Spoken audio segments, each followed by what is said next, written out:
You're listening to an archived Cabral Concept podcast. After listening to this show, check out the most up-to-date podcasts available at stephencabral.com/podcasts or search directly on iTunes.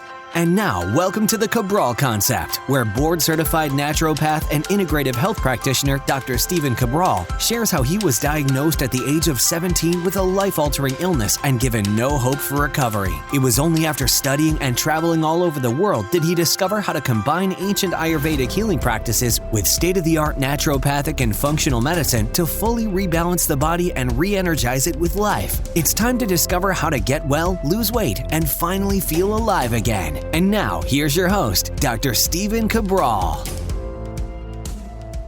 Welcome to the Cabral Concept. I'm Stephen Cabral, and today on a Weight Loss Wednesday, I'm going to show you how lack of sleep or not proper sleeping is leading to you gaining weight and not being able to lose weight at the same rate or a faster rate than you would like. All right, so let's get right into it.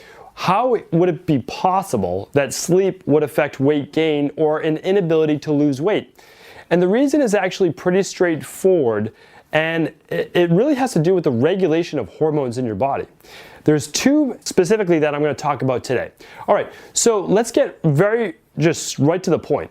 You cannot regulate blood sugar as well as you should be able to if you're not getting at least 6.5 plus hours per week. So the studies are really showing 6 hours is the minimum that you need to properly regulate your hormones.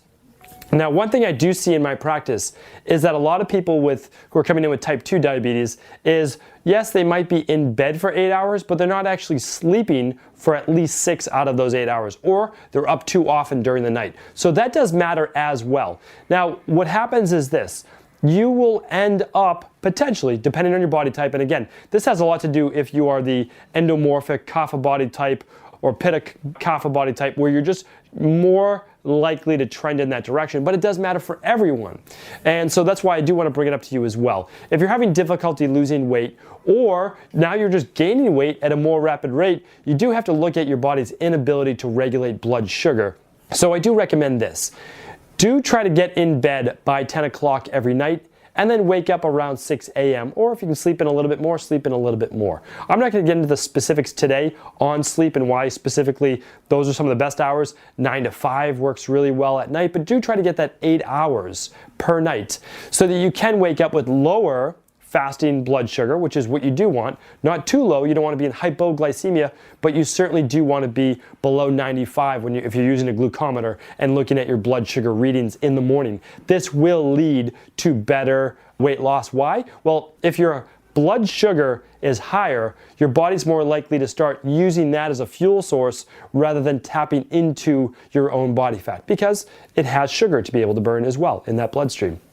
So the other part of it is this, and this is probably a little bit more interesting.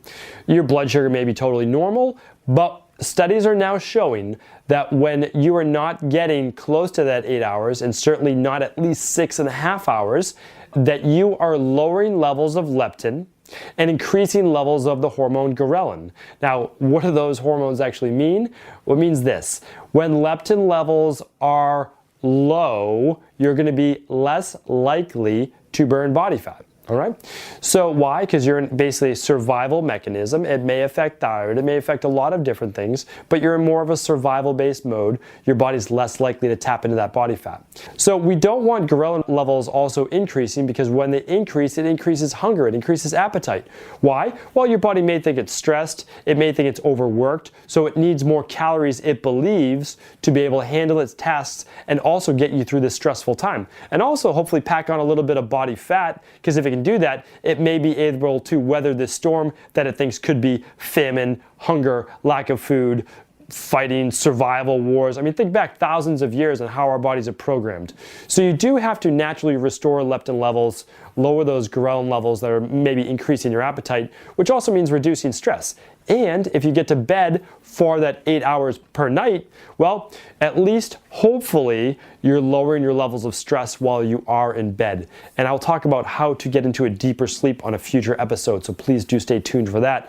Just keep in mind though, that weight loss is not just about eating less and exercising more. I know that is what most people preach. They just say, you just need to eat less. You just need to count your calories. You just need to exercise more. Well, I can tell you, I work with a lot of people whose diets are fantastic, or at least close to fantastic, good enough, and they're exercising 3, 4, 5 times a week, and they're still plateaued. They're not able to lose weight. Well, what do I do for those people? Just tell them, well, just eat less and exercise more. No, that's a disservice to them. It's also disrespectful to them because they're putting in the work and they're just not able to lose weight at the same rate as maybe some of their friends going through this program. And so that's why it's so important to look outside of that. Your body functions as a whole, and that means you need to look at sleep, detoxification, stress levels, cortisol levels that go along with that, hormones, all of these things matter. And sleep, almost across the board, improves everything.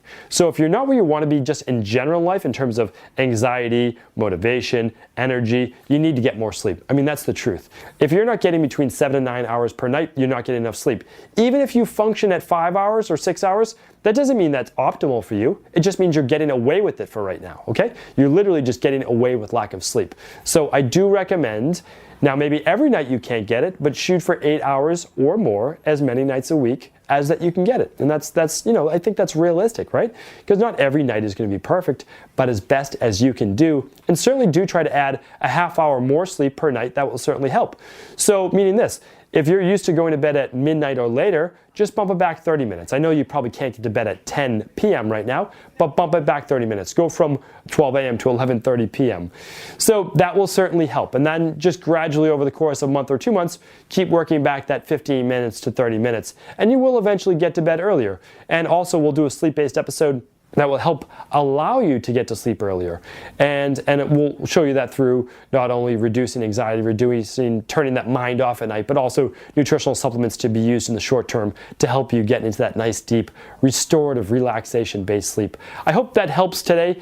Keep in mind, the big takeaway is you're not going to be able to best regulate your blood sugar. You're not going to be able to best regulate ghrelin and leptin to be able to increase fat burning and decrease appetite if you're not getting close to that 8 hours of sleep per night. Thank you for tuning in to another Cabral Concept. I'll be back real soon helping you lose weight and transform your life. Ever wonder what the best sauna, blue blockers, sleep trackers, wake lights, salt lamps, or other health gadgets are? Or what about the top non-toxic mattresses, sheets, soaps, bath products, toothpaste, and cookware? Or would you like to know the cleanest choices for hemp hearts, meal delivery services, supplements, and much more? I personally curated, researched, and now created a resource page of all of my top picks that continues to grow each week. These are the exact products I use in my own life, with my family, in my private practice, and they're the ones I trust. To find out all of my up-to-date recommendations and all the details, simply head on over to stevencabral.com/resources.